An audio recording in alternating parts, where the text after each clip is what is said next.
Kita mulai. Bismillahirrahmanirrahim. Assalamualaikum warahmatullahi wabarakatuh. Innal hamdalillah nahmaduhu wa nasta'inuhu wa nastaghfiruh wa na'udzu billahi min shururi anfusina wa min sayyiati a'malina. May yahdihillahu fala mudilla lahu wa may yudlil fala hadiya lahu. وأشهد أن لا إله إلا الله وحده لا شريك له وأشهد أن محمدا عبده ورسوله يا أيها الذين آمنوا اتقوا الله حق تقاته ولا تموتن إلا وأنتم مسلمون يا أيها الناس اتقوا ربكم الذي خلقكم من نفس واحدة وخلق منها زوجها وبث منهما رجالا كثيرا ونساء واتقوا الله الذي تساءلون به والأرحام إن الله كان عليكم رقيبا يا أيها الذين آمنوا اتقوا الله وقولوا قولا سديدا يصلح لكم أعمالكم ويغفر لكم ذنوبكم ومن يطع الله ورسوله فقد فاز فوزا عظيما أما بعد فإن أصدق الحديث كتاب الله وخير الهدي هدي محمد صلى الله عليه وسلم وشر الأمور محدثاتها فإن كل محدثة بدعة وكل بدعة ضلالة وكل ضلالة في النار. Kaum muslimat yang dirahmati oleh Allah, senantiasa kita bersyukur kepada Allah Subhanahu wa ta'ala atas banyaknya nikmat yang telah Allah berikan kepada kita semua, khususnya di hari ini. Allah masih berikan kita kesempatan untuk menuntut ilmu, kesempatan yang tidak setiap kaum muslimah miliki. Banyak kaum muslimah yang terlalaikan dari menuntut ilmu. Rasulullah sallallahu alaihi wasallam bersabda, "Talabul ilmi faridatun ala kulli muslim wa muslimah." Menuntut ilmu itu wajib bagi setiap muslim dan muslimah. Masya Allah. Kewajiban yang seperti apa yang harus kita pelajari? Kewajiban menuntut ilmu maksudnya kewajiban agar kita bisa beribadah kepada Allah. Rinciannya kita mempelajari tentang rukun Islam, la ilaha illallah Muhammadar Rasulullah. Jangan sampai kita tidak tahu itu makna la ilaha illallah dan wa anna Muhammadan Rasulullah.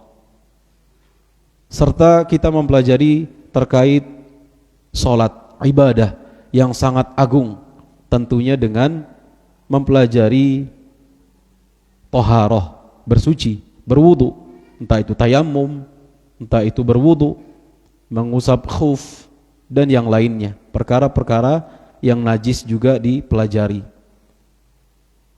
Dan tidak lupa ia mempelajari tentang puasa, entah itu puasa sunnah atau puasa wajib. Yang wajib baginya ia mengetahui kadar puasa wajib, yaitu Ramadan. Adapun wanita berkaitan tentang haid nantinya, itu masuk bab toharoh. Setelah itu dia mempelajari juga secara global tentang zakat. Apakah harta yang ia miliki itu wajib zakat atau tidak. Dan yang terakhir dia mempelajari tentang haji, apabila telah mampu untuk pergi haji, entah itu fisiknya atau hartanya. Dan inilah kewajiban yang senantiasa harus kita pahami, kita pelajari rukun Islam yang 5. Tentunya dengan rincian yang kita butuhkan. Dan jangan lupa juga mempelajari tentang rukun iman, keimanan yang menjadi ya rukun iman yang 6 maksudnya. An tu'mina billahi wa malaikatihi wa kutubihi wa rusulihi wal yaumil akhir wa tu'mina bil qadari khairihi wa syarrih. Mempelajari 6 rukun iman ini. Dan alhamdulillah di sini diajarkan. Alhamdulillah, itu nikmat yang besar yang harus senantiasa disyukuri. Dan inilah kewajiban kita sebagai seorang muslim dan muslimah, mempelajari hal yang wajib bagi kita. Tidak seluruh ilmu. Karena kita sekarang menjadi seorang orang tua, menjadi seorang ayah, menjadi seorang ibu, maka wajib bagi kita mengilmui tentang pendidikan anak ini. Alhamdulillah, di banyak pertemuan setiap 1 bulan sekali kita baca kitab Tarbiyatul Aulad fi Dhawil Kitabi was Sunnah. Pendidikan anak di bawah naungan Al-Quran dan Sunnah. Masya Allah, para ulama menulis buku ini agar kaum muslimin terbantu dalam mendidik anak-anak mereka. Di awal kitab kita sudah bahas, Masya Allah, bahwa anak-anak adalah nikmat dan hibah, hadiah dari Allah Subhanahu wa ta'ala. Harus kita pahami itu. Namun jangan lupa bahwa anak-anak kita pun adalah zinah, perhiasan, wa fitnah, dan juga fitnah, ujian. 2 sisi yang diajarkan di sini menyikapi anak-anak. Musuh yang nyata, dalam artian orang tua bisa menjadi lalai karena anak-anaknya. Orang tua bisa masuk neraka karena anak-anaknya, kalau dia tidak membimbing ke kesolehan. 2 sisi yang beliau sampaikan. Benar, anak itu nikmat, kebahagiaan untuk orang tuanya, tapi di satu sisi ini adalah ujian. Ujian yang harus disikapi dengan benar. Setelah itu kita juga sudah baca bahwa para nabi dan orang-orang soleh, mereka mengandalkan doa mereka dalam pendidikan anak ini. Dan apalagi bagi kita kaum muslimin ini, para nabi, mereka mengandalkan doa mereka untuk kebaikan keturunan mereka. Harusnya kita tiap hari minta, ya, agar anak-anak kita tuh dijadikan orang-orang yang soleh dan solehah. Serta beliau membawakan hidayah itu ada 2 macam, yaitu hidayah bimbingan dan hidayah taufik.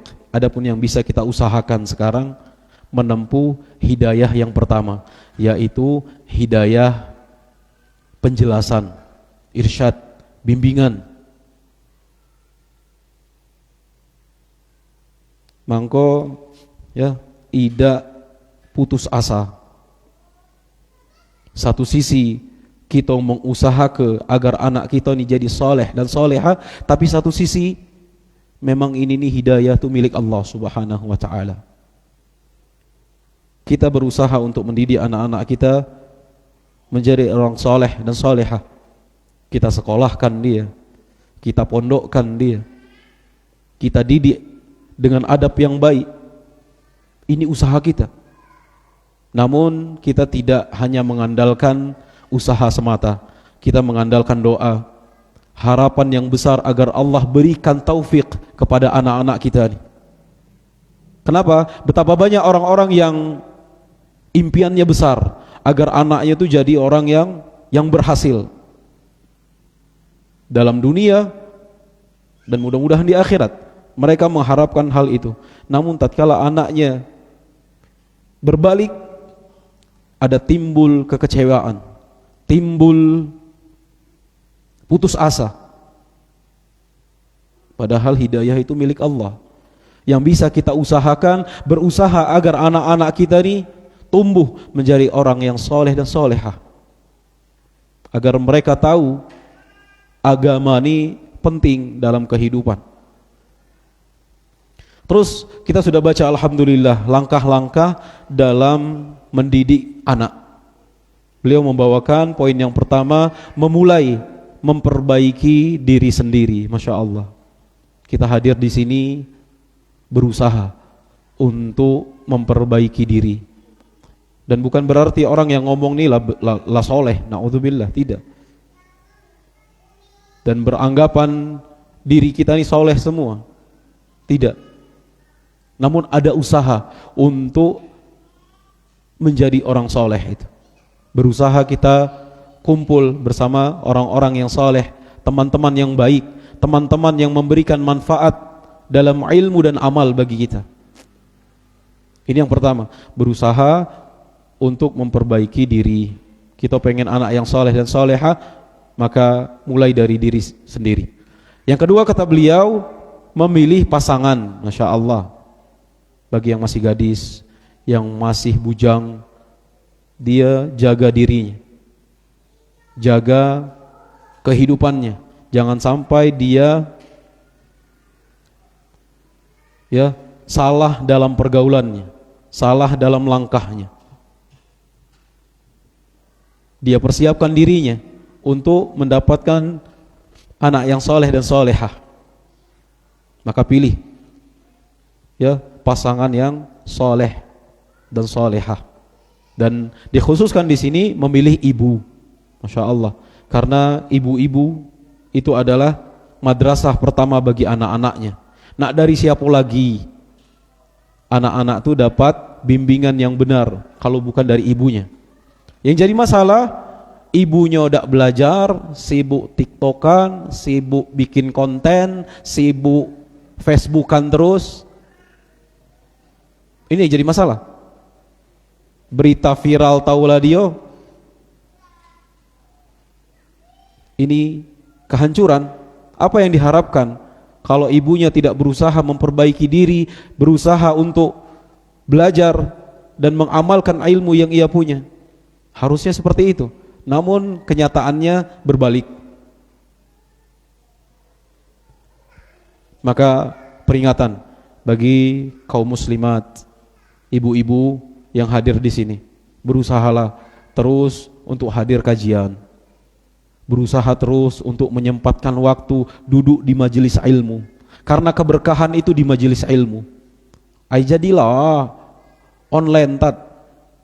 Dapat memang ilmunya, tapi keberkahannya hilang. Berkah dari ilmu tersebut hilang. Para ulama berkata, ilmu itu diambil dengan adab. Ilmu itu diambil dengan adab. Al-ilmu yu'ta wa la ya'ti. Ilmu itu didatangi, bukan mendatangi. Ini diantara agar ilmu itu berberkah, bermanfaat. Itu poin yang kedua. Poin yang ketiga, alhamdulillah juga sudah kita baca. Ya. Berdoa sebelum berhubungan suami istri. Ini diantara sebab agar mendapatkan keturunan yang soleh dan solehah. Dan beberapa tafsir doa Nabi yang telah kita sebutkan. Tatkala kita membaca doa, Bismillah, Allahumma jannibna syaitan wa jannibi syaitan ma razaqtana. Ya Allah, jauhkanlah syaitan dari kami dan jauhkanlah syaitan dari apa yang akan kau rizkikan kepada kami. Ini doa yang mencakup kata para ulama, ya, agar syaitan itu tidak bisa menguasainya. Anak tersebut maksudnya. Karena keberkahan bismillah. Terus juga maknanya tatkala seorang berdoa dan diberikan keturunan, setan itu tidak bisa merasukinya. Kesurupan. Insyaallah tidak akan dirasuki oleh syaitan. Yang ketiga, bahwa setan itu tidak bisa membahayakan badannya. Salah satu tafsir dalam doa bismillah, Allahumma jannibna syaitan wa jannibi syaitan ma razaqtana tadi. Jadi masalah ini hanya cuma di lisan baik tatkala ingin berhubungan. Karena syahwatnya lama muncak, doa ini hanya sebatas ucapan saja. Luqman kita menghadirkan makna tatkala membaca doa ini. Tafsir yang berikutnya bahwasanya ya setan tidak akan bisa memfitnah dirinya. Maksudnya membuat dia jadi murtad dari agama Islam ini. Tentunya bukan menjadi orang yang maksum, yang terjaga dari dosa, tidak. Dia tetap melakukan dosa, namun tidak sampai ke ranah kekafiran. Dan juga sudah kita baca adab dalam mendidik anak, memperhatikan ibu yang sedang hamil, Masya Allah, dengan rinciannya, Alhamdulillah. Dan rekaman ini bisa antum lihat, bisa anti lihat di grup majelis ilmu atau telegram yang kami simpan pribadi. Terus yang berikutnya sujud syukur. Sujud syukur tatkala kelahiran bayi itu. Bayi lahir maka diumumkan dan sujud syukur. Setelah itu beliau memberikan poin. Sebenarnya poinnya selipan, diselip ke keutamaan mendidik anak perempuan. Masya Allah. Beliau membawakan di bab ini, di sub bab ini, ya, bahwa orang-orang jahiliyah membenci anak perempuan itu. Allah Subhanahu wa taala berfirman, "Wa idza busyira ahaduhum bil untha dhalla wajhuhu muswadda wa huwa kadhib." Tatkala diberi kabar gembira dengan kelahiran seorang anak perempuan, wajahnya menjadi hitam, menjadi merah, dan dia menahan emosi yang sangat besar, kata Allah. Tidak senang akan kelahiran anak perempuan itu. Wa yatawara minal qaum, dan dia bersembunyi dari kaum itu. Min su ma busyira bih, karena keburukan yang disampaikan kabar gembira tentangnya. Dia maluan, nampak ke sama manusia karena kelahiran anaknya perempuan tadi. Na'udzubillah. Ayumsikuhu ala hun, apakah dia menahan kehinaan itu? Au yadussuhu fit turab, atau ia kubur anak tersebut di dalam tanah. Dua pilihannya berarti. Orang-orang jahiliyah dibiarkan hidup dan dia merasa malu, atau dia kubur anak perempuan itu. Na'udzubillah. Kata Allah apa? Ala sa'a ma yahkumun, alangkah buruknya apa yang mereka tetapkan itu. Padahal Syekh berkata, dia tidak tahu kebaikan yang mana yang Allah berikan itu sebenarnya. Boleh jadi anak perempuan yang Allah berikan kepadanya inilah yang membawa kebaikan yang banyak. Kalau lanang pengennya anak laki-laki. Namun kata beliau, tatkala Allah pilihkan ini dan dia benci, sama saja dia membenci apa yang Allah ridhoi untuknya. Na'udzubillah. Maka tumbuhkan kecintaan kita kepada anak-anak perempuan. Dan anak laki-laki pun seperti itu. Ini poin yang kelima. Keutamaan mendidik anak perempuan, yaitu ya bisa menyelamatkan dia dari api neraka. Poin yang keenam, azan di telinga bayi. Menurut pendapat yang beliau pilih, yaitu termasuk sunnah mengazankan bayi yang baru lahir. Walaupun ini terjadi khilaf para ulama. Ada yang melarang, maksudnya menganggap ini bukan sunnah. Namun yang beliau pilih di sini adalah termasuk sunnah dalam mengazankan bayi. Dan pembahasan kita terakhir, ya, tadi baru murojaah, Bu. Karena hampir bulan 3, bulan 4, 2 bulan libur tentang pembahasan ini. Pembahasan kita terakhir adalah memberi nama dan memberi kunyah yang baik. Sudah kita sampaikan kemarin, untuk pemberian nama ini, ya, ini hak seorang anak, diberi nama yang baik. Ini haknya anak kepada orang tuanya tuh. Jangan sampai namai anaknya dengan nama-nama yang buruk.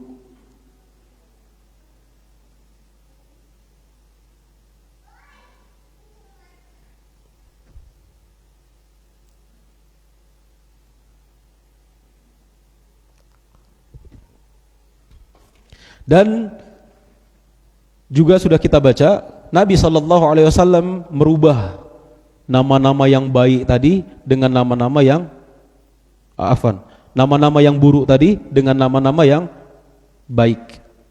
Nabi merubah nama-nama sahabat yang buruk tadi dengan nama-nama yang baik.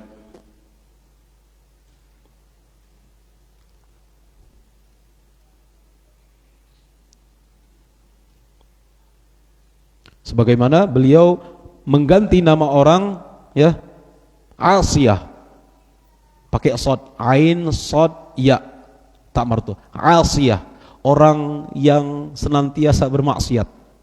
Asi, bukan Asiyah. Asiyah ya istrinya Firaun. Kalau pakai ain Asiyah berarti yang bermaksiat. Nabi mengganti nama ini dengan Abdurrahman. Ini termasuk juga sunnah mengganti nama yang buruk. Juga sudah kita baca ya, nama yang paling Allah cintai adalah apa, Bu? Nama yang paling Allah cintai. Siapa yang ingat? Abdullah dan Abdurrahman. Ini dua nama yang Allah cintai. Kata Rasulullah sallallahu alaihi wasallam, tamassu bismil anbiya, berilah nama anak-anak kalian dengan nama-nama para nabi. Wa ahabbul asma ilallah Abdullah wa Abdurrahman, dan nama yang paling Allah cintai adalah Abdullah dan Abdurrahman. Itu nama yang paling Allah cintai. Dan maksud dari penamaan ini adalah doa harapan. Doa harapan. Maka jangan basing menjuk nama anak. Jangan basing atas menamai anaknya. Sudah kita bahas, kalau orang-orang zaman sekarang dia menamai anaknya dengan nama-nama artis. Menamai anak-anaknya dengan nama pemain bola. Namai anaknya Messi. Nama anaknya Ronaldo. Itulah yang paling terkenalnya. Masuk lagi sekarang ada nama yang baru, Mbappe. Tahu tak, Bu, siapa Mbappe? Pemain bola. Anak-anak kita pasti tahu tuh. Anakku umur 4 tahun, 5 tahun lah pacak dia, siapa Mbappe ini? Pas ku cek, wong ini Mbappe ini. Tahulah dia timbang kita. Ini doa. Doa adalah nama adalah doa dari harapan. Dan haram menamai ya dengan penghambaan kepada selain Allah. Contohnya nama-nama yang kepada selain Allah. Abdul Ka'bah, hambanya Ka'bah. Namun ya disunnahkan dan yang paling indah, paling dicintai Abdullah dan Abdurrahman. Dan efek ya, nama ini memberi efek. Itu sampai pembicaraan kita terakhir tuh. Juga terlarang nama-nama yang menyucikan jiwa, tazkiyah. Nama-nama yang mengandung pujian yang berlebihan. Ini pun terlarang. Ibnul Qayyim berkata, ya, kata beliau, anna lil asma'i ta'thiran fil musammayat, walil musammayat ta'thirun ala asma'iha fil husni wal qabhi wal khiffati wal thaqali kama qil wa kullama absartu aynaka dha laqabu illa ma'nahu in fik fakarta fi laqabuhu. Kata Ibnul Qayyim ya, bahwasanya nama-nama itu memberikan pengaruh pada apa yang dinamai. Nama itu memberikan pengaruh kepada apa yang dinamai, dan yang dinamai itu memberikan pengaruh kepada namanya. Masya Allah, nama bisa memberikan pengaruh pada orangnya, dan orangnya bisa memberi pengaruh kepada nama-nama itu, kata beliau, dalam kebaikan atau keburukan, berat atau ringannya. Ini perkataan Ibnul Qayyim. Maka nama tadi mempengaruhi yang dinamai, dan seharusnya pemilik nama mengupayakan ya makna dari nama tersebut. Contohnya Abdullah, maknanya adalah hamba Allah. Masya Allah, ini syiar penghambaan kepada Allah, namanya lah bagus. Namun orangnya berusaha untuk jadi hamba Allah yang benar. Jangan berbuat syirik, dia berusaha untuk mengamalkan atau mengaplikasikan nama tersebut. Ini kata Ibnul Qayyim. Dan orang tua pun berusaha untuk mewujudkan nama tersebut. Jangan lagi panggil anak-anak kita dengan nama yang buruk. Sebagaimana akan kita bahas nanti, lakop-lakop yang buruk. Mungkin kejadian tertentu, dia tidak sengaja atau palanya dibotak terus dan dipanggil botak. Sampai tua dipanggil botak terus dia. Atau penamaan-penamaan yang buruk, dilakopi, digelari dengan nama-nama yang buruk. Hidungnya pesek, dipanggil pesek terus sampai besar. Ini bukan ajaran Islam. Namun namailah dengan nama yang indah dan berusaha untuk mewujudkannya. Kata beliau, ini di halaman, kalau di PDF halaman 70 berapa?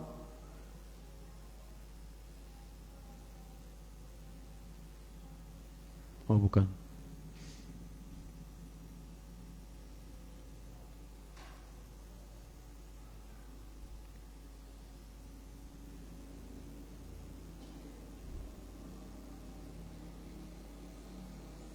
Seratus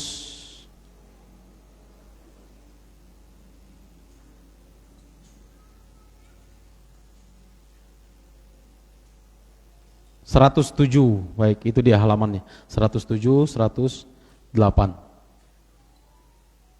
106 ya, dari 106 tadi. Mulainya itu pembahasan kita nih dari 100 halaman 100 ya.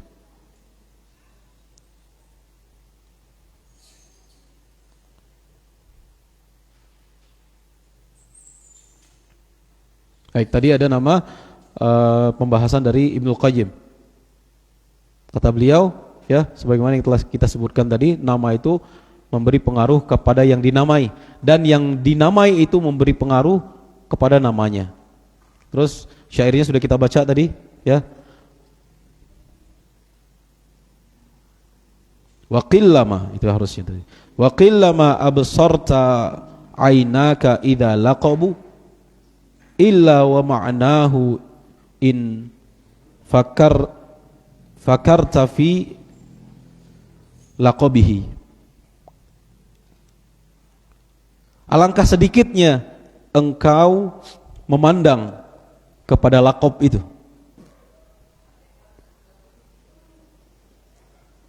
kecuali ya makna yang kau pikirkan dalam kandungan dari laqab tersebut. Kata beliau, qala al-muallif rahimahullah, wa kana Iyas bin Muawiyah rahimahullah wa ghairuhu yara asy-syakhs fayaqul yanbaghi ay yakuna ismahu kaita wa kaita fala yakadu yukhti'u. Kata Iyas bin Muawiyah rahimahullah, dan selain beliau, tatkala melihat seseorang, ada seseorang, beliau lihat, kata beliau, harusnya nama wong ini lo ini dan lo itu, harusnya namanya cak ini dia nih, karena sifatnya seperti ini, dan hampir-hampir itu tidak meleset, kata beliau. Maka ini termasuk dari orang tuh mempengaruhi namanya. Orang itu mempengaruhi namanya.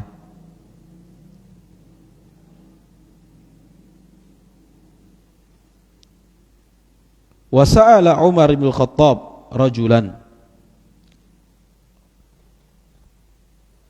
an ismihi faqal Jamrah.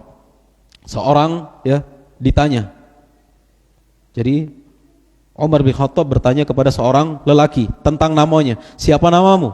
Orang ini menjawab Jamrah. Jamrah itu berarti bara api. Siapa nama kau? Bara api. Ngerinya. Faqal wasmu abika? Umar berkata, terus nama ayahmu siapa? Qal Syihab. Kata orang ini, nama ayahku Syihab. Syihab itu berarti sambaran api. Nama dia tadi siapa?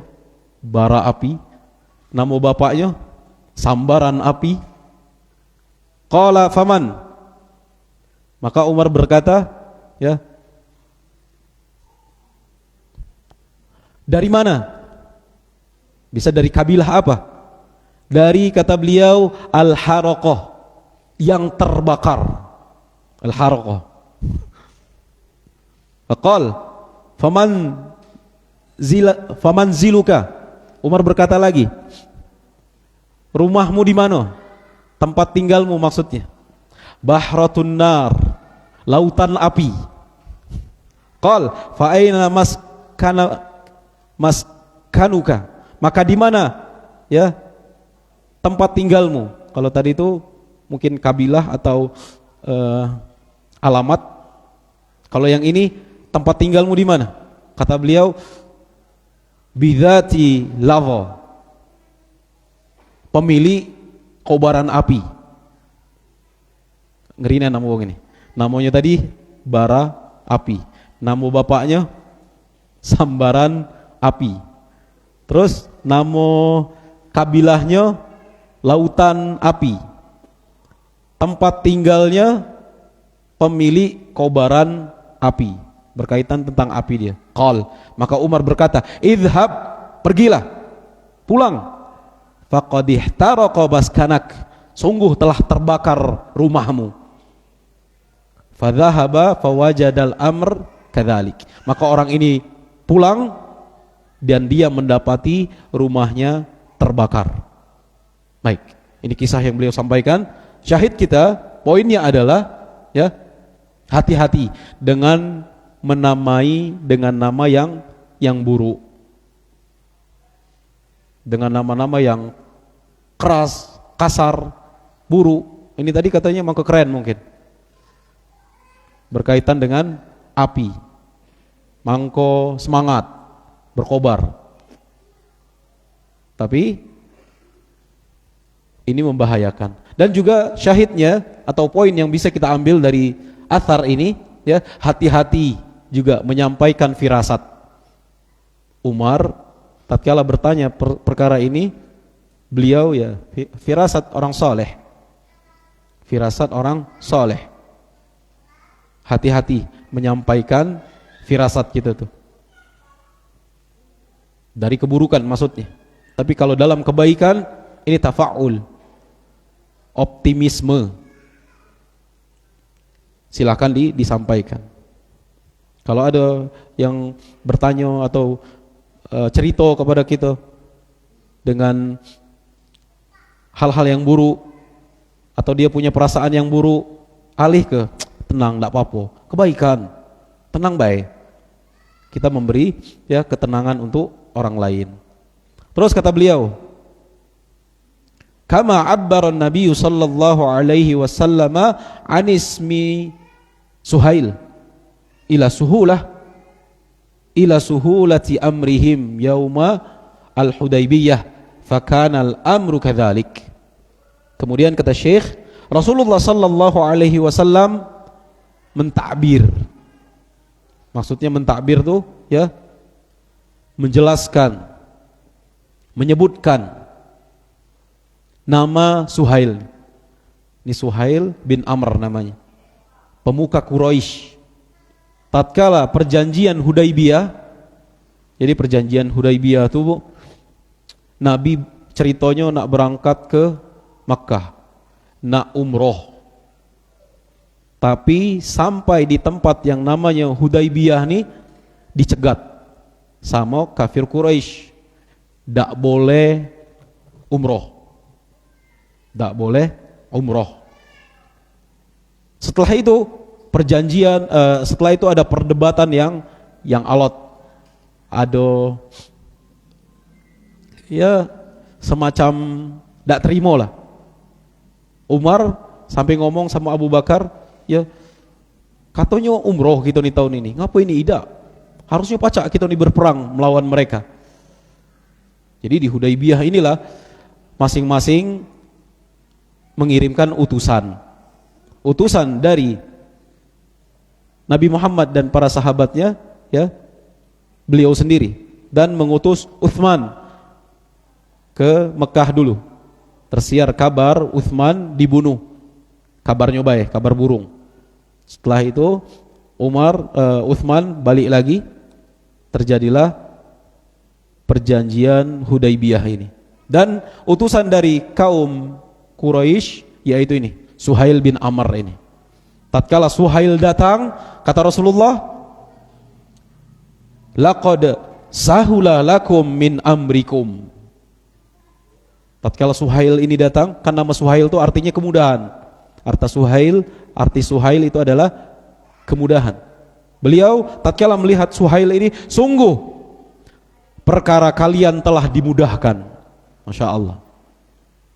Syahidnya berarti Nabi bersikap optimis, baik sangka, dan mengharap kebaikan dari seseorang yang bernama kebaikan. Masya Allah. Makanya di awal pembahasan berikan nama-nama yang baik untuk anak-anak tadi. Dan ini adalah doa yang penuh harapan. Contohnya tadi Suhail tadi. Nabi berharap mudah urusan kita. Suhail ini namanya lah mudah. Arti Suhail tadi mudah, ya. Dan kenyataannya kata beliau memang demikian, mudah urusan di perjanjian Hudaybiyah tadi. Baik, selesai dari pembahasan memberi nama. Keberikutnya ya, pembahasan tentang kunyah. Pembahasan dengan kunyah. Kata beliau, qala al-muallif rahimahullah, al-kunyatu wa amal kunyatu fahiya in kana tayyibah falaha atharun fin nafsi wa ikramun lil mukanni. Kata beliau, kunyah, adapun kunyah itu ya, apabila kunyahnya baik, maka dia memberi pengaruh yang baik untuk jiwa dan pemuliaan bagi orang yang mendapat kunyah tersebut. Qala syair, berkata penyair, ukannihi hina anadihi liukramahu wala ulaqibuhu wasu'ul laqabu. Kata penyair, ya, aku memberikan kunyah tatkala memanggil seseorang untuk memuliakannya, dan aku tidak melakopi, menggelari dengan lakob atau gelar-gelar yang buruk. Kata beliau, wal kunyah ma sudira bi abi fulan au ummi fulan. Baik. Kata beliau, kunyah itu adalah apa yang diawali dengan nama abu atau ummu. Itu dia berarti. Kunyah itu adalah awalan yang apa yang diawali dengan abu atau ummu. Baik, ini dia. Nama, terus ada kunyah, terus setelahnya nanti ada lakob. Adapun yang pembahasan kita sekarang adalah kunyah. Apa itu kunyah? Apa yang diawali abu dan ummu. Dan ini bisa nama anaknya, atau kalau dia belum punya anak bisa memberi lakob, memberi kunyah untuk dirinya. Sebagaimana Ibunda Aisyah tidak punya anak, beliau menyebut dirinya dengan Ummu Abdillah. Begitupun Imam Nawawi rahimahullah.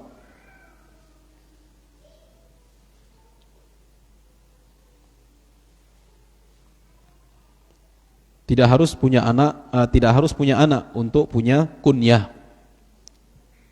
Terus wal laqabu, laqab sekarang gelar, ma yafhamu minhu wasfun muayyanun wal aktsaru annahu lidhammi walidha fal kunyatu karamatun hatta lis-shaghir. Kata Syekh, adapun laqab itu berarti julukan, gelar, ya,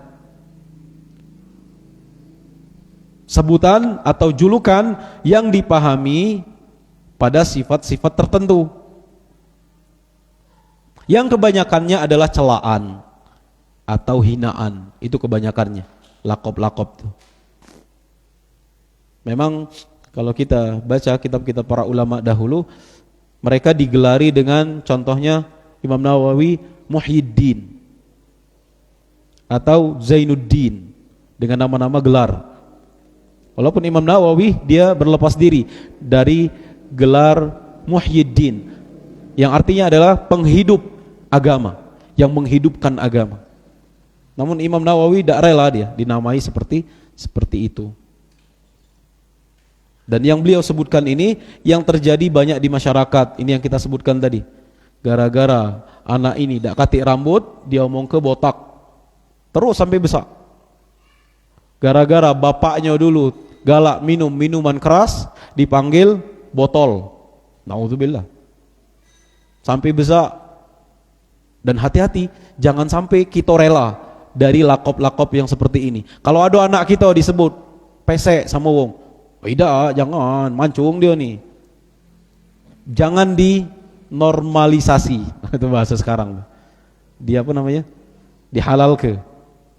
Jangan kita ridho, langsung dikasih tahu. Kalau kita tidak suka dengan nama-nama yang seperti itu, tidak senang dengan nama-nama seperti itu. Baik.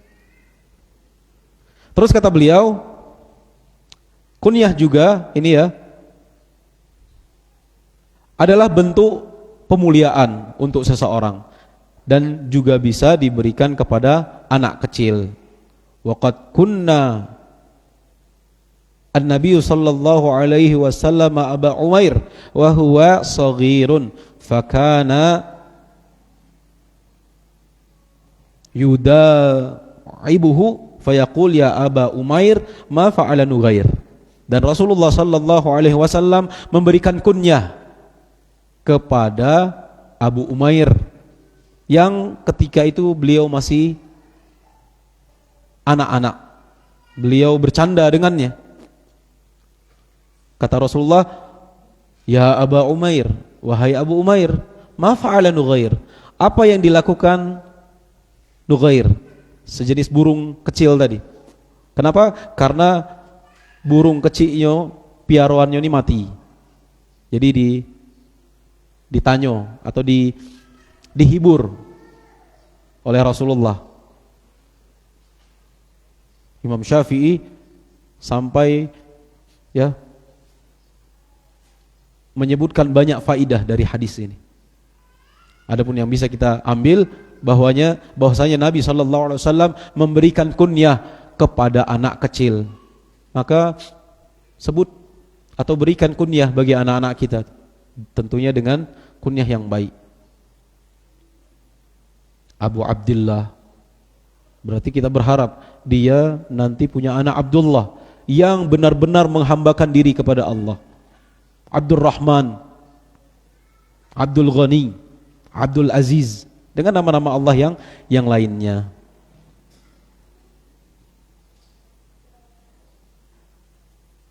Wa qala Umar bin Khattab radhiyallahu anhu, ajjilu bikanna auladikum hatta la tusra'u ilaihimul alqab as-su. Dan Umar bin Khattab radhiyallahu anhu beliau berkata, segerakanlah oleh kalian kunyah untuk anak-anak kalian. Jangan sampai lakop-lakop yang buruk mendahului mereka. Masya Allah, itu tadi. Berikan sebutan atau gelar yang baik untuk anak-anak tuh. Sampai kawan-kawannya, jangan sampai kawan-kawannya nyebut dia dengan sebutan yang buruk. Dan ajar ke sama anak kita, kalau dipanggil yang buruk tuh jangan galak, jangan rela.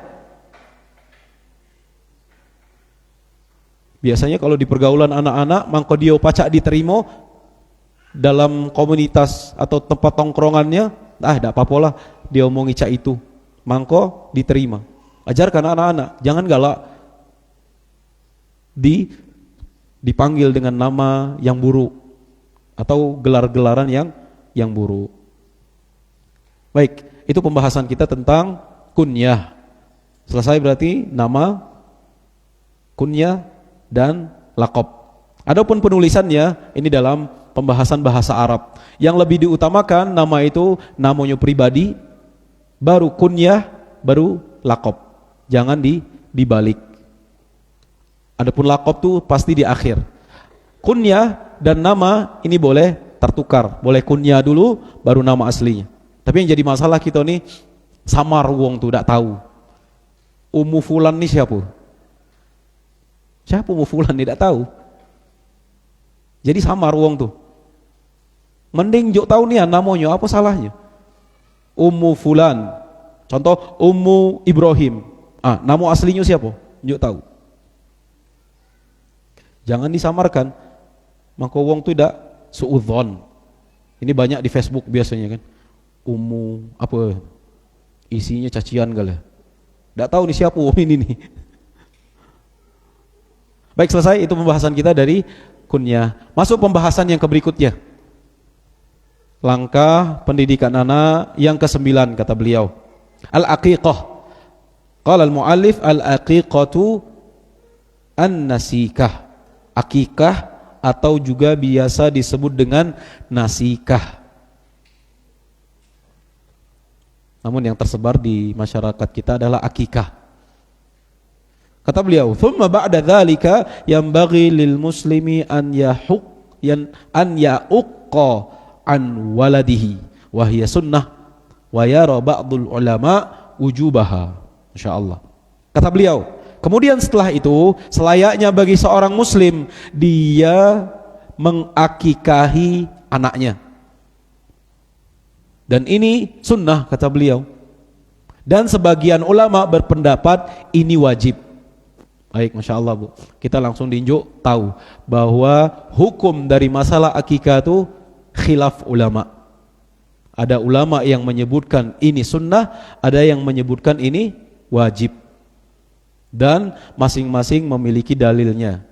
Tinggal yang sampai kepada kita apa? Ilmunya tuh. Kita pegang dalilnya. Nanti kita baca ya ringkasan dari akikah tadi. Namun kita baca dulu kitab ini. Anil ghulam syatan. Untuk anak laki-laki itu 2 kambing kata beliau. Bisa kambing Jawa. Kalau bahasanya kambing Jawa atau kambing domba. Kambing Jawa tuh yang biasa. Atau kambing domba. Adapun sisi umur kalau kambing Jawa tuh ya minimal 1 tahun. Walaupun nanti ada hukumnya sama seperti ya udhiyah, kurban. Adapun kambing domba minimal 6 bulan. Domba tuh yang banyak bulunya. Terus kata beliau, wa anil jariyah syah, dan untuk anak perempuan 1 kambing. Yudhbahu yaumas sabi', dan disembelihkan ya, disembelih kambing itu di hari ke-7. Au rabi'a asyar, atau di hari ke-14. Awil hadi wal 20, atau di hari ke-21. Au ayyi yaumin ba'da dzalik, atau di hari-hari yang lain yang setelah itu. Baik. Beliau langsung kasih kesimpulan, ini dia. Laki-laki 2 kambing, perempuan 1. Dan disembelih di hari ke-7 kalau ada rizkinya. kalau dimudah ke rizkinya. Tidak bisa di hari ke-14 kata beliau. Di hari 14 juga belum ada rizkinya, di hari ke-21. Qadarullah 21, di hari ke-21 juga belum bisa. Di hari-hari yang lain kata beliau. Dan ini yang luasnya. Walaupun ya terjadi perselisihan para ulama tadi. Sebagian ulama berpendapat cuma di hari ke-7 berdasarkan hadis kata mereka. Adapun setelahnya tidak menjadi wajib. Ini satu pendapat. Namun yang beliau kuatkan di sini boleh. Yang utama itu di hari ke-7. Tidak bisa di hari ke-7, hari 14. Tidak bisa hari 21. Tidak bisa juga di hari yang mudah. Rizki lagi mudah. Adillatu masyru'iyyatil aqiqati qauluhu sallallahu alaihi wasallam kullu ghulamin rahinah bi aqiqatihi tuzbahu anhu yaumu sabi'ihi wa yuhlaqu wa yusamma rawahu ashabus sunan. Kata beliau, dalil-dalil disyariatkannya akikah ini. Dalil-dalil disyariatkannya akikah adalah sabda Nabi sallallahu alaihi wasallam, kullu ghulamin rahinah. Setiap anak itu tergadai. Setiap anak itu tergadai. Dengan akikahnya. Nanti akan kita pahami apa maksud tergadai itu. Disembelihkan atau disembelih hewan sembelihan di hari ke-7 dan di yulhaq, dicukur rambutnya, maksudnya di hari ke-7 juga, wa yusamma, dan diberi nama. Hadis ini diriwayatkan oleh ashabus sunan, yaitu Abu Dawud, Imam Tirmidzi, Ibnu Majah, An-Nasa'i, dan Musnad Imam Ahmad juga meriwayatkannya. Masya Allah. Ini satu dalil bahwa ya akikah itu disembelih pada hari ke-7 dan digundul. Dan ini juga ada catatan, kalau di masyarakat tuh harus habis nian rambutnya. Dan ini tidak harus, lihat situasi dan kondisi anak. Lihat kemaslahatannya. Kalau membahayakan bagi anak tadi habis maka cukup. Ada yang cukuran yang sesenti sekarang yang elektrik tuh. Itu lebih mudah daripada harus pakai cukuran yang tajam. Oh, ngerian itu. Ini yang tahu yang belum punya anak. Yang belum punya anak enggak tahu dia. Biasanya ya itu agak ngeri kalau pakai entah itu silet, entah itu hal yang tajam sekali itu. Kalau tidak bisa, tidak berani dia, ya pakai yang elektrik tuh, yang sesenti itu. Itu juga sudah cukup dan diberikan nama. Waqtalafa fi qawlihi murtahin bi aqiqah. Kata beliau, para ulama berselisih pendapat tentang makna murtahin, tergadai itu. Qala al-Imam Ahmad Ibn Hanbal. Imam Ahmad berkata, makna dari murtahin, tergadai tadi, ma'nahu annahu mata tiflan walam ya'uqqa anhu lam yashfa' fi walidihi wa yurwa an Qatadata aidan annahu yuharrimu syafa'atahu lil walidayh. Masya Allah. Kata Imam Ahmad mentafsirkan hadis Nabi tadi, setiap anak itu tergadai dengan akikahnya. Maksudnya tergadai itu kalau anak itu meninggal, anak itu meninggal masih kecil dan dia belum diakikahi, itu maksudnya. Dia tidak mendapat syafaat orang tuanya tuh, tatkala ya di hari kiamat nanti, karena anak-anak yang meninggal dalam usia belum baligh, bayi kecil itu ya memberi syafaat bagi orang tuanya, menariknya ke surga. Ini tafsir dari Imam Ahmad, bahwa kalau anak itu meninggal dan belum diakikahi dalam usia kecil tadi, dia tidak mendapat syafaat ya orang tuanya tadi. Dan ini diriwayatkan juga dari Qatadah, terhalangi syafaat tersebut bagi orang tuanya. Ini satu pendapat tentang tergadaikan tadi. Kata beliau, ai tansyi'atuhu nash'atun salihah wa hifdhuhu hifdhan kamila marhunun bidzabhi anhu. Yaitu kata beliau, akikah itu bisa mempengaruhi pertumbuhan kesolehannya, kesolehan anak tersebut, mempengaruhi juga penjagaan yang sempurna, dan tetap tergadaikan sampai disembelihkan ya untuknya kambing tersebut atau binatang tersebut. Ini satu pendapat yang menyatakan tentang tergadaikan tadi. Maksudnya tidak mendapat syafaat di hari kiamat nanti. Dan yang kedua, ya, takutnya dia tergadaikan, maksudnya tidak terpelihara secara sempurna, tidak terjaga dan mempengaruhi perkembangan anak. Dan tentunya ini sesuai dengan kemampuan masing-masing. Wajib yutat. Lo mana kami yang ndak kati ini? Fattaqullaha mastata'tum, kata Allah. Bertakwalah semaksimal mungkin. Utang terpinjam, kalau ada barang berharga di rumah, jual ke yang tidak memudarat ke kita. Motor satu-satunya untuk ular kilir dijual ke gara-gara untuk akikah. Kecil juga ini. Gara-gara habis dari kajian dengar ke akikah itu tadi wajib, jual ke hal yang memudaratkan dirinya. Tidak boleh. Tunggu sampai ada rizki yang lapang, yang tidak membahayakan dirinya. Terus kata beliau,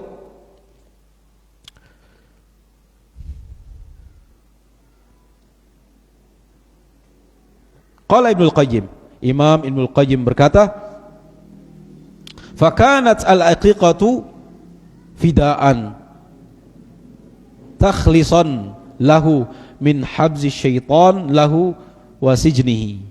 Imam Ibnul Qayyim, beliau ya memberikan komentar dari hadis ini. Kata beliau, akikah itu untuk melepaskan dan membebaskan anak dari belenggu dan penjara syaitan.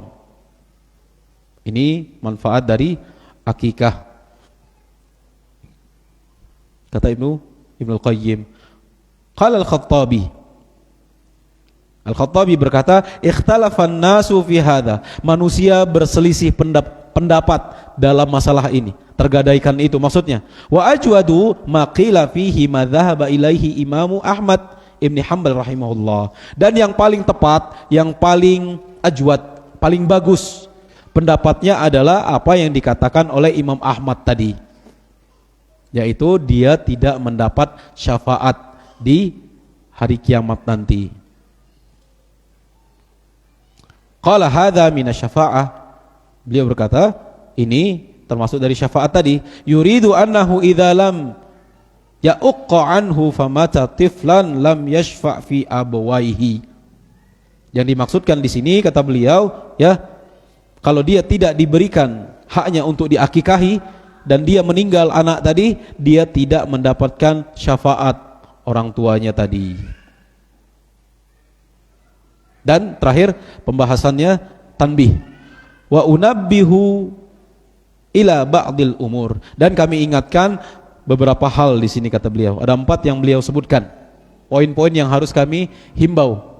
Poin yang pertama bahwa ya innan nasikata mukhtalifun fi wujubiha. Adapun akikah itu diperselisihkan kewajibannya. Tadi sudah kita sampaikan. Ada ulama yang berpendapat itu sunnah, ada yang berpendapat dengan itu wajib. Perselisihan ulama, dan itu biasa. Namun beliau menguatkan wal arjahu al wujub lil ahaditsil lati ta'muru bidzalik. Beliau menguatkan yang paling kuatnya adalah wajib, sebagaimana hadis-hadis yang telah memerintahkan hal tersebut. Walam yusarrifuha anil wujubi sarifun. Dan tidak ada dalil yang memalingkan hal ini menjadi tidak wajib. Itu alasan beliau, dan kita hormati. Biasa perkataan para ulama ya seperti itu. Di kitab ini kita mendapatkan bahwa akikah itu wajib. Namun di penjelasan ulama yang lain dia termasuk sunnah muakkadah. Sunnah yang sangat ditekankan. Dan ana pribadi memilih pendapat yang tidak wajib. Allahu a'lam. Dan jangan heran kalau ada ustadz yang mewajibkannya nanti. Karena kita dituntut atau dituntut ya sesuai dengan ilmu yang kita dapat saja. Adapun yang tidak kita dapat ilmunya bukan menjadi kewajiban kita. Ini yang pertama. Yang kedua kata beliau, akikah tadi ya, innalaha atharon fit tansyiati tifli. Bahwasanya akikah itu memberi pengaruh dalam tumbuh kembang sang anak. Masya Allah. Poin yang kedua. Poin yang ketiga, bahwasanya akikah itu syukrun lillah azza wa jal ala ma an'ama bihi min ni'matil aulad. Akikah itu adalah bentuk kesyukuran kepada Allah atas nikmat yang telah Allah berikan kepadanya, yaitu nikmat memiliki anak. Ini poin yang keempat. Sebagai bentuk poin yang ketiga, bentuk kesyukuran.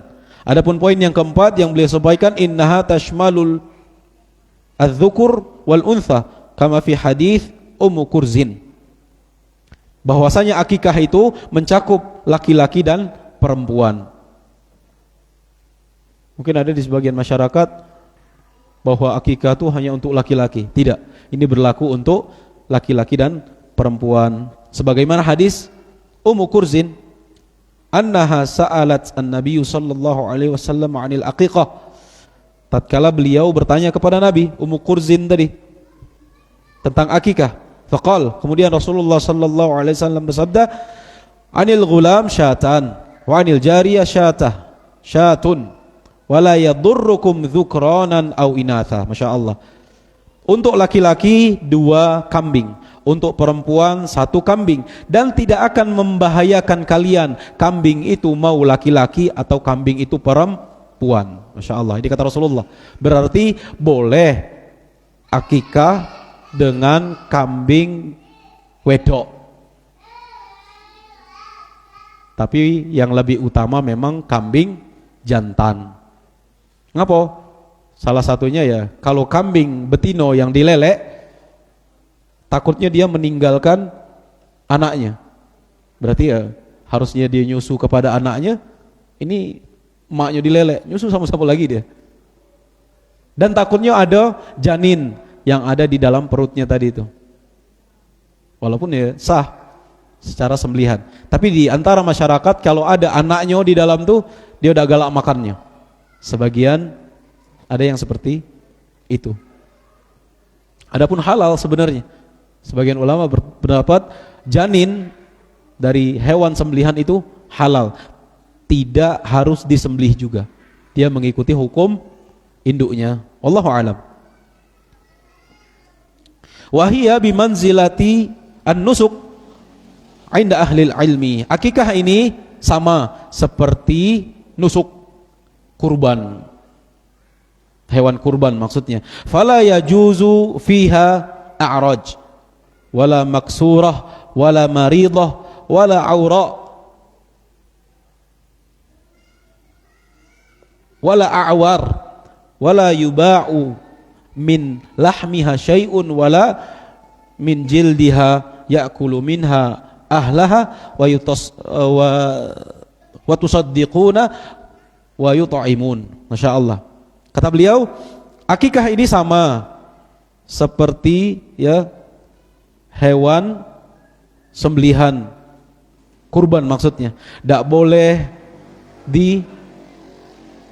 boleh hewannya yang pincang, bukan juga tanduknya yang patah, yang rusak tanduknya, bukan juga kambing yang sakit, bukan juga kambing yang buta.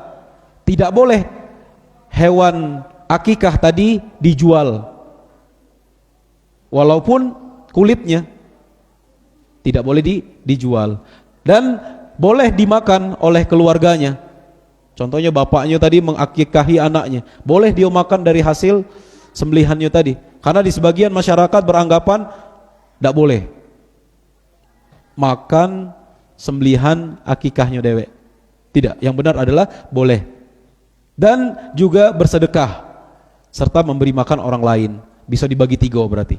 Kambing yang dia sembelih tadi, 1 untuk dia makan dengan keluarganya, 2 bisa diberikan sedekah atau memberi makan orang lain yang jadi maksudnya.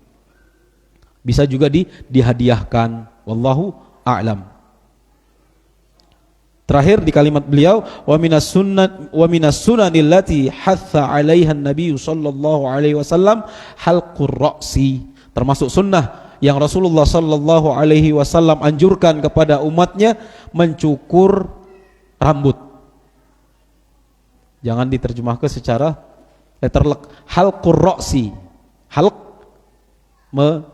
menggundul, mencukur. Ra's apa? Ra'sun, kepala. Bukan berarti memutus kepalanya, bukan. Halqur ra'si. Halq berarti mencukur. Ar-ra's kepala. Berarti mencukur kepala? Bukan. Tapi mencukur rambut. Maka bahaya kita membaca teks bait tanpa yang menjelaskan. Kalau kami pribadi dapat dari Al-Ustaz Khaidir hafizahullah, Khaidir Muhammad Sudusi, kakaknya Ustaz Dzulqarnain hafizahullah. Terus kata beliau, qala Ibnu Qayyim rahimahullah, qala Abu Umar Ibn Abdul Bar, halqu ra'sis sabi' 'indal aqiqati fa innal ulama kanu yastahibbuna dzalik. Kata Imam Ibnul Qayyim, dia menukil dari Umar bin Abdul Bar. Adapun mencukur rambut anak ketika akikah tadi, kata beliau, mayoritas ulama mensunnahkannya. Dan tentunya tadi sudah kita sebutkan, mencukurnya lihat kondisi anak tadi.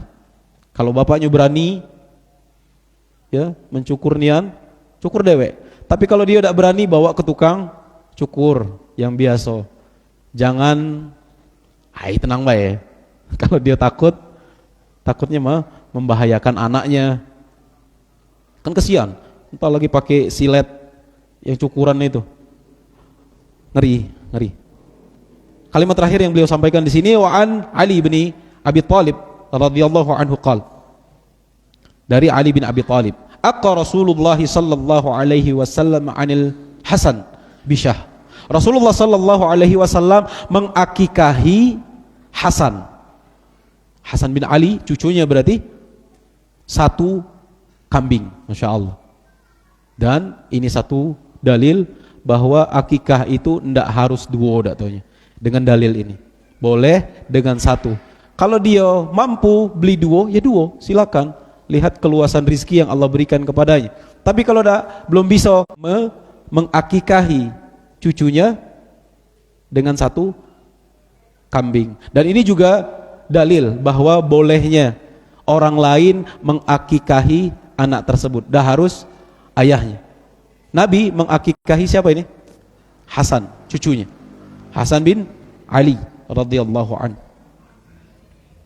Terus kata beliau, waqal, beliau berkata kepada Fatimah, ya Fatimah, ilhaqi ra'sahu wa tasaddaq wa tusaddiqi bimanzilati sya'rihi fiddatan. Qalat fawazantuhu fakana waznahu dirhaman au ba'dha dirhamin. Kata Rasulullah berkata kepada Fatimah, wahai Fatimah, cukurlah rambutnya. Setelah itu bersedekahlah dengan kadar berat timbangan rambut yang kau cukur tadi, bersedekah dengan fiddah, perak.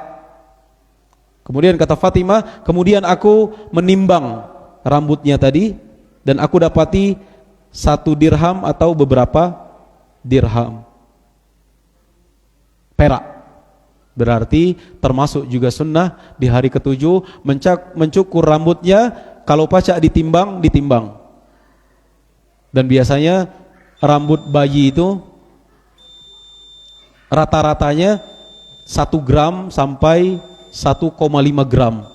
Dan kami cek tadi harga gram perak itu 41.900, berarti 42.000 cuma. Masya Allah, genep kebae. Kalau itu kita timbang nian susah nimbangnya, udah rato-rato 2 gram, berarti cuma berapa tuh? 84.000 cuma. Genep lah 100.000 sedekah. Belika pun nasi bungkus yang rego 15.000 dapat berapa? 100.000. Nah, matematikanya yang 10 ada berapa nih? Duit 100.000 dapat berapa nasi bungkus? Kalau harga 15.000 6 bungkus. Baik, 6 bungkus. Beli ke sebelah rumah 3 saudara.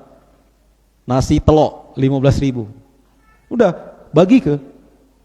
Itu sudah mencakup. Kalau dia nak mengada ke walimah, ngundang uang nian, nah kalau dia punya rezeki silakan. Tapi yang jadi masalah di tempat kita nih ya, kalau tidak ngundang organ, tidak sedekah kata dia. Padahal syariatnya mudah nih dari tadi tuh. Kambing, lihat harga kambing sekarang tuh. Paling mahal 1 juta kak. Ada yang 1 juta kan? Kambing. Ada enggak? Ada kan? Kecil tapi kan syaratnya sudah terpenuhi. Kalau kambing tadi 1 tahun. Kambing Jawa, kambing yang biasa kita jingok tuh. Adapun domba tadi 6 bulan. Baik, ini terkait pembahasan kita azan dulu. Setelah itu ada pembahasan tentang akikah yang telah kita share di grup tadi, ringkasan dari akikah. Baik, kita azan dulu, dengarkan azan. Setelah itu kita lanjut sampai waktu sholat. Fadhal. Al-muadzin yu'adzin.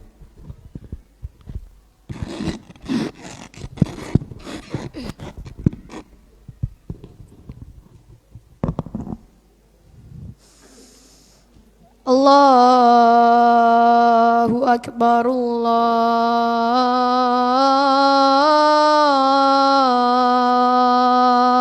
Akbar, Allahu Akbar, Allahu Akbar. Asyhadu an la ilaha illallah.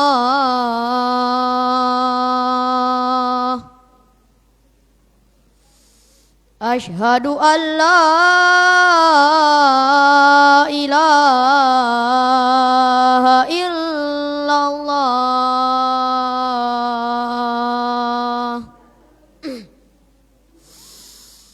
Asyhadu anna Muhammadar Rasulullah. Asyhadu anna Muhammadar Rasulullah.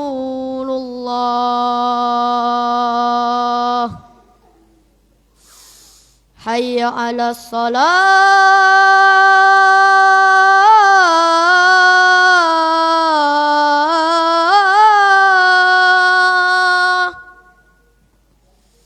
Hayya 'alas salah.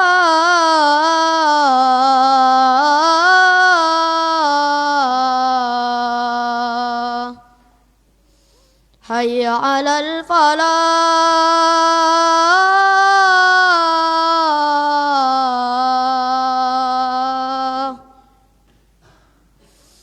Hayya 'alal falah.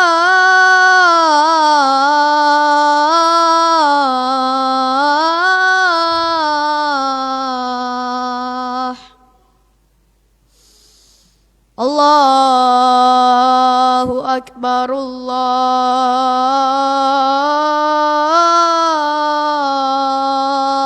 Akbar. La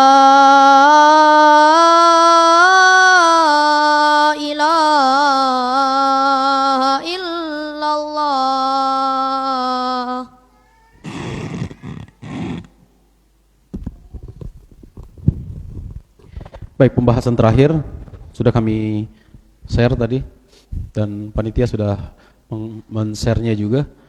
Jadi ringkasan dari akikah ini. Yang pertama, sejarah dan pengertiannya. Akikah berarti sejarahnya sudah ada sejak zaman jahiliyah. Dahulu orang-orang Arab tuh menyembelih kambing saat kelahiran anak dan mengoleskan darah sembelihan tersebut ke kepala bayinya. Berarti orang-orang jahiliyah dahulu kelahiran anak, ngocor darahnya, usapkannya ke kepala bayi tadi. Tapi ya, setelah Islam datang, praktik ini ya diteruskan, namun dengan perubahan tadi. Darahnya tidak lagi dioleskan. Darah sembelihan tadi najis tidak? Najis. Darah sembelihan itu najis. Jangan diusapkan ke kepala bayi, melainkan kepala bayi tadi digundul, dicukur ya, dan diusap dengan minyak wangi. Itu yang pertama. Dan akikah tadi sudah kita sampaikan ya. Pengertiannya menyembelih ya, sebagaimana yang beliau sebutkan tadi. Ini dibahas di kitab-kitab fikih ya. Hukum dan dalil syariatnya. Adapun hukumnya adalah sunnah muakkadah. Ini yang dipilih. Walaupun kita sampaikan tadi ada khilafnya para ulama antara sunnah dan wajibnya. Dan yang dipilih adalah sunnah muakkadah. Tidak sampai pada derajat wajib. Dan makna dari tergadaikan ya tadi telah kita baca, maksudnya anak tadi terhalangi untuk memberi syafaat kepada orang tuanya sampai ia diakikahkan. Juga maknanya tergadai, maksudnya anak itu mudah digoda oleh syaitan hingga ia diakikahkan. Jangan sedih bagi orang-orang yang belum diakikahkan. Kalau punya rezeki dewe, akikah dewe. Dan ini kewajibannya bagi seorang ayah. Adapun ketentuannya tadi sudah kita sampaikan, anak-anak 2 ekor kambing. Kalau pacak yang setara, yang semisal, samo kambingnya tadi tuh, kadar beratnya, bentuknya, kalau pacak, kalau tidak ya jadi masalah. Dan anak perempuan itu 1 ekor kambing. Walaupun sudah kita sampaikan tadi hadis dari Ali bin Abi Thalib, bolehnya berakikah dengan 1 kambing untuk laki-laki. Terus waktu dan waktu pelaksanaan dan penghitungan waktunya tadi. Waktunya sudah kita sampaikan, kalau bisa di hari ke-7. Akikah itu di hari ke-7. Kalau tidak bisa di hari keberapa tadi Bu? 14. Tidak bisa juga di hari 21. Tidak bisa juga di hari-hari yang lain. Di hari-hari yang lain. Adapun menghitung lahirnya itu sudah kita sampaikan di ringkasannya. Contoh dia lahir di hari Jumat malam, berarti Jumat setelahnya dia diakikahi.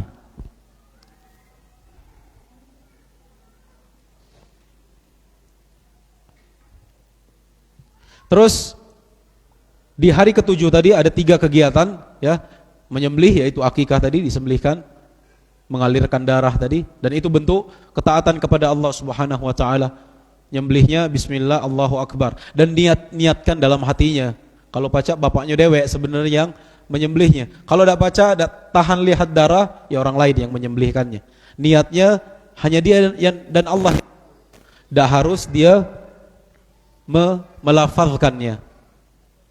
Dan mencukur rambut. Dan ada khilaf di kalangan para ulama, kalau laki bisa dengan menggundul habis. Adapun dengan perempuan, sebagian ulama berpendapat tidak semuanya digundul. Allahu a'lam. Terus memberi nama, tadi sudah kita bahas. Di hari ke-7 memberi nama. Walaupun boleh dia memberi nama tatkala di hari pertama, sebagaimana Nabi Muhammad sallallahu alaihi wasallam memberi nama anaknya Ibrahim di hari pertama lahir. Terus syarat hewan akikah tadi sudah kita sampaikan. Kalau kambing Jawa itu 1 tahun minimal, adapun domba minimal 6 bulan, kondisinya sehat, tidak cacat sebagaimana telah kita sebutkan tadi. Kambingnya tidak boleh ya pincang, tanduknya patah, tidak boleh yang sakit, tidak juga yang buta, tidak boleh diperjualbelikan.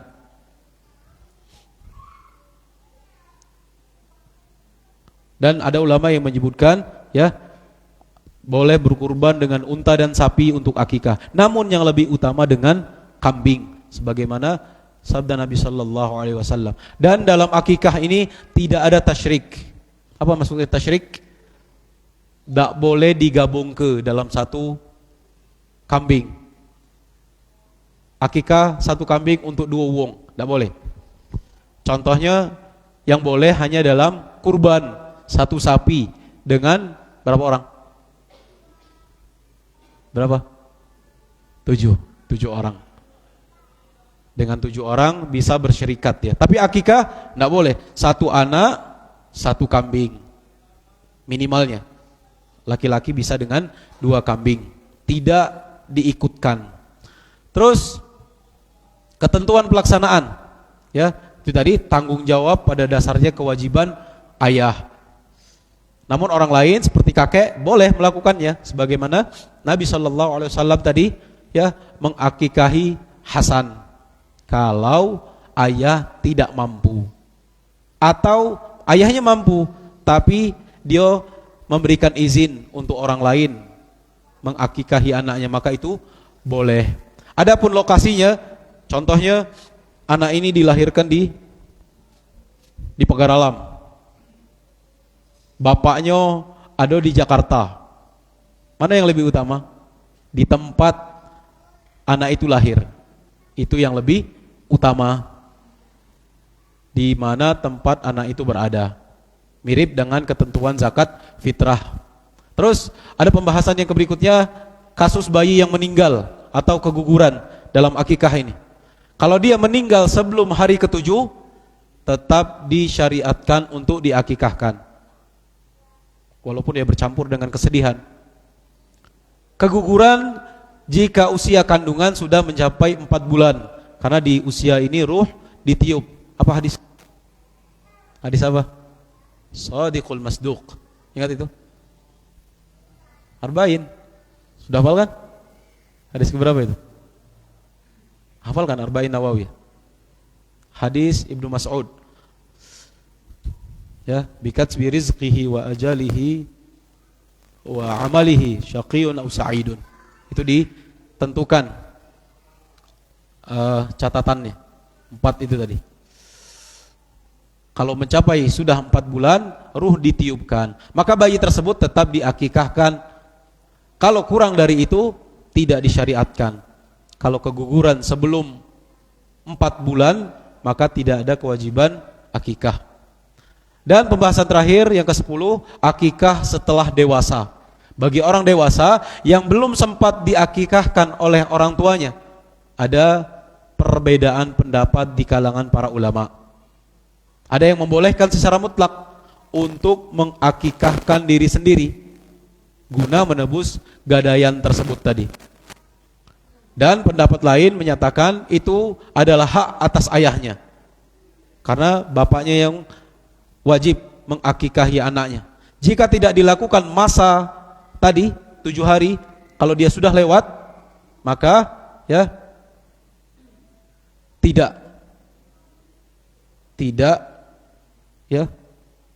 tidak wajib maksudnya. Namun yang dipilih adalah pendapat yang pertama, boleh orang dewasa mengakikahi dirinya sendiri apabila orang tuanya belum sempat mengakikah, belum sempat atau belum ada rizki. Baik, itu pembahasan kita tentang akikah. Adapun pembahasan yang lain bisa ditanyakan kepada ustadz yang lain. Baik, ada pertanyaan? Ibu-ibu?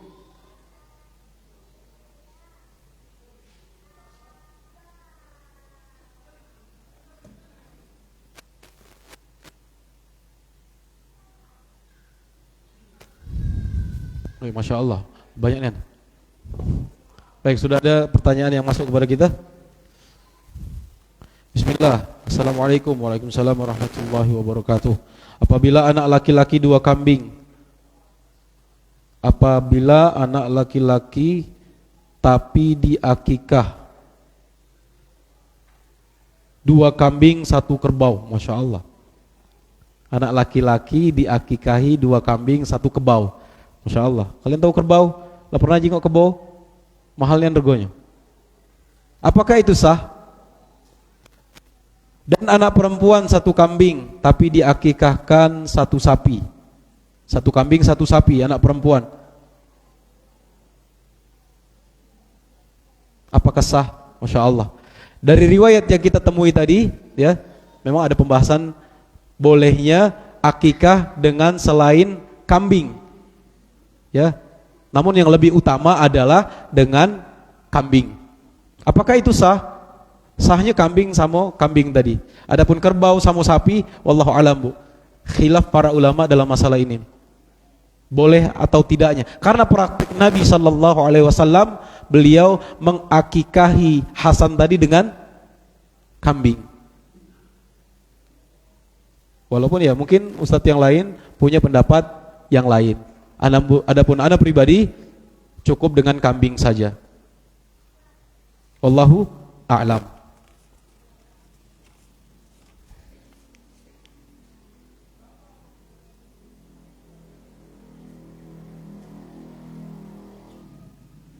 Assalamualaikum warahmatullahi wabarakatuh. Pak Ustadz, kalau anak sudah besar tapi belum diakikah, apakah boleh orang tuanya berkurban? Baik. Apakah boleh berkurban? Padahal pertanyaannya tadi adalah akikah. Untuk anak tersebut, jazakillahu khairan. Baik, Bu. Kalau laki-laki pakai jazakallah. Kalau perempuan pakai jazakillah. Kalau sesama ibu-ibu berarti jazakillah pakai ki. Karena yang diajak bicara adalah perempuan. Tapi kalau laki-laki jazakallah pakai fathah kallah. Kalau banyak berarti jazakumullah khairan. Baik. Yang bisa kami jawab sebagaimana telah kita baca tadi, boleh mengakikahi tatkala anak itu sudah besar. Yang menjadi pembahasan cabang, apakah boleh satu niat dalam akikah dan berkurban. Dan ini juga menjadi perselisihan para ulama. Sebagian ulama seperti Hambali, Maliki dan Hanafi, mereka membolehkan niat dalam satu ini, satu akikah dan kurban. Namun di madhab Syafi'i kerasnya, Bu, tidak boleh. Karena lain, tidak bisa dikiaskan kata mereka. Bukan ibadah. Adapun akikah juga ibadah yang lain. Lo mana tengah-tengahnya, Ustaz? Kalau hartonya lapang, dua-duanya, Bu. Akikah pula sama kurban pula. Tapi inilah nak hari raya kurban. Nah, kalau dimudah ke dalam hari raya kurban ini kita berkurban, kurbanlah dulu lebih utama. Kalau dimudah ke, ya. Karena waktunya cuma mepet. Hari raya kurban itu tanggal 10, 11, 12 dan 13. Cuma 4 hari ini. 10, 11, 12. Ya. 13 juga termasuk atau tidak, Allah alam. Hari tasyrik. Kalau di madhab Syafi'i mereka keras, tidak sampai, ya, tidak boleh menggabungkan antara akikah dan kurban. Wallahu a'lam.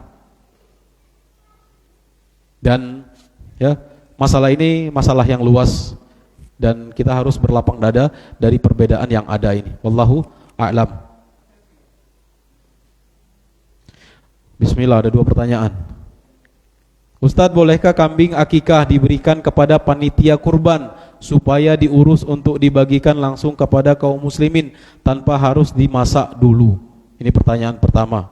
Pertanyaan kedua, jika anak yang belum baligh meninggal sudah lama belum baligh dan dia meninggal, namun belum sempat diakikahi, apakah masih wajib untuk diakikahi? Jazakallahu khairan. Tadi sudah kita bahas, Bu, ya. Untuk pertanyaan yang kedua ini, anak yang belum baligh dan dia meninggal, ini sudah lama belum sempat diakikahi, apakah masih wajib untuk diakikahi? Wallahu alam. Jawaban yang bisa kami berikan, ya, sebagaimana yang telah kita baca tadi, ya, kewajibannya itu tatkala, ya, sebagaimana yang di ringkasan, ya. Kalau dia meninggal sebelum hari ke-7, dia tetap diakikahi di hari ke-7 tadi. Tapi kalau dia sudah lama, tidak wajib diakikahi. Wallahu a'lam. Adapun pertanyaan pertama tadi, kambing akikah diberikan kepada panitia kurban supaya diurus untuk dibagikan langsung kepada kaum muslimin tanpa harus dimasak dahulu. Masya Allah. Jawabannya boleh, Bu. Sebagaimana yang telah kita sebutkan tadi, kambing akikah tadi boleh 3 pembagiannya. Boleh dia makan sendiri. Yang kedua, dia bisa menghadiahkannya, dan yang ketiga bisa memberikan makan, masak dulu baru diberikan kepada yang lain. Dan yang haram itu adalah diperjualbelikan, ya, diperjualbelikan. Baik, itu mungkin yang bisa kami sampaikan terkait pembahasan kali ini. Mohon maaf banyak kekurangan atau hal-hal yang berkaitan dari yang kita bahas tadi ada kesalahan, mohon disampaikan. Disampaikan. Itu dulu yang bisa kita bahas. Mohon maaf banyak kekurangan. Kita tutup dengan doa kafaratul majlis. Subhanakallahumma wa bihamdika asyhadu an la ilaha illa anta astaghfiruka wa atubu ilaik. Wassalamualaikum warahmatullahi wabarakatuh.